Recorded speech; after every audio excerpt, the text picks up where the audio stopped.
ফুলকপির একঘেয়ে রেসিপি খেতে খেতে বোর হয়ে গেছো? তাহলে এই ফুলকপির রেসিপিটা বাড়িতে একবার নিশ্চয়ই ট্রাই করে দেখো।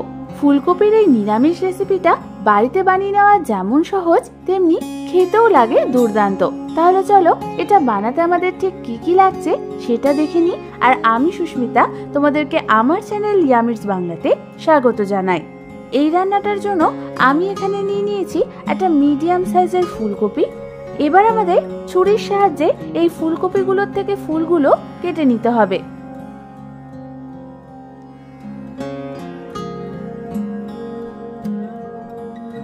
সমস্ত ফুলকপিটা কেটে নেওয়ার পর যে ফুলগুলোর সাইজ একটু বেশি বড় হবে সেগুলোকেও আমি মাঝখান থেকে অর্ধেক করে কেটে নেব।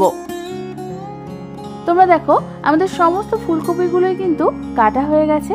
এবার এটাকে সরিয়ে রেখে অন্যদিকে আমি নিয়েছি 4খানা মিডিয়াম সাইজের আলু।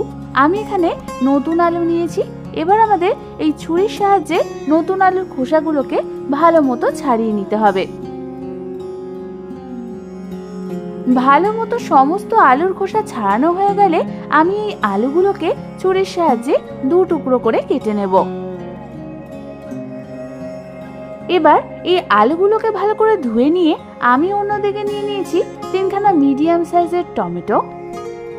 এবার আমাদের এই এক একটা টমেটোকেও 4 ভাগে ভাগ করে কেটে নিতে হবে।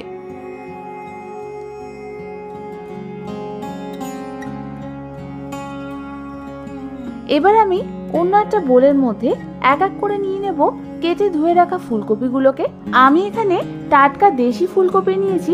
তোমরা যদি এরকম ফুলকপি না পাও তাহলে তোমরা সেক্ষেত্রে ফুলকপিগুলোকে হালকা গরম জলে অল্প করে ভাপ দিয়ে নেবে।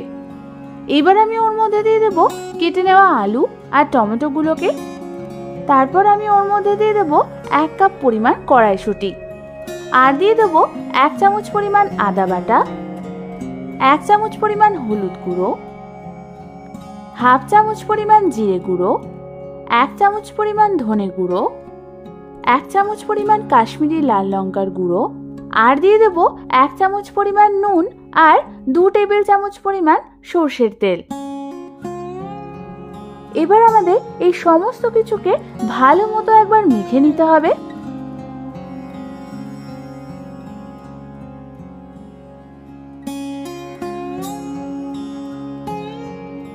তোমরা দেখো আমাদের কিন্তু সমস্ত কিছুকে ভালো মতো মাখানো হয়ে গেছে।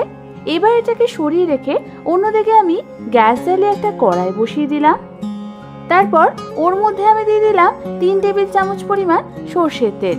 তেলটা গরম হলে আমি ওর মধ্যে ফোড়নের জন্য দেব একটা তেজপাতা, হাফ চামচ পরিমাণ জিরে, একটা শুকনো লঙ্কা, 4টে এলাচ, 3টে লবঙ্গ আর 1খানা দারচিনি। ফোড়নটাকে হালকা হাতে একটু নাড়াচাড়া করে নিয়ে আমি ওর মধ্যে মেখে রাখা সব আলু, ফুলকপি আর টমেটোগুলোকে দিয়ে দেব।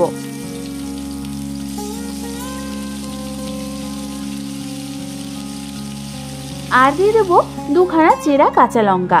এগুলো দেওয়ার পর আমাদের এটাকে মিডিয়াম ফ্লেমে প্রায় 2 থেকে 3 মিনিটের জন্য ভালো মতো নাড়াচাড়া করে নিতে হবে।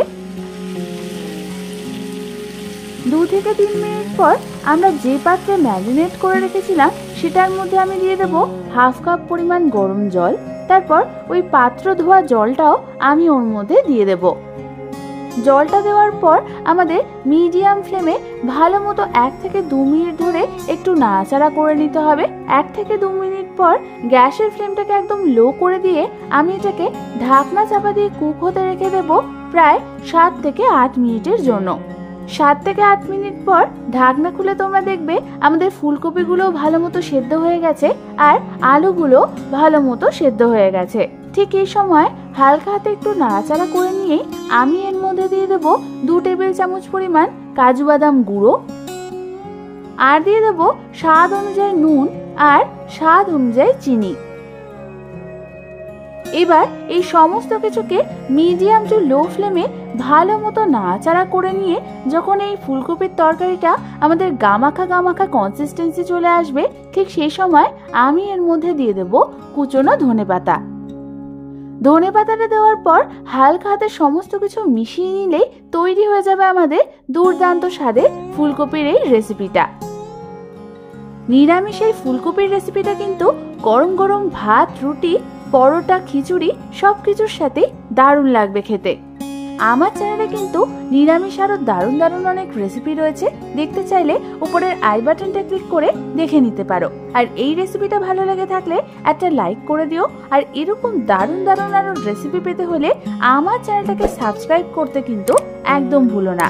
আর পাশে থাকা বেল আইকনটাও প্রেস করে দিও, যাতে এরপরে আমি যখনই ভিডিও দেব তোমরা অতি সহজেই দেখে নিতে পারো। তোমাদের যদি কোনো রেসিপির রিকোয়েস্ট থাকে সেটাও আমাকে কমেন্ট সেকশনে জানিও, আমি অবশ্যই তোমাদের সাথে শেয়ার করব। আজ তাহলে এই পর্যন্তই, আমি আবার চলে আসবো তোমাদের কাছে নতুন কোনো রেসিপি নিয়ে।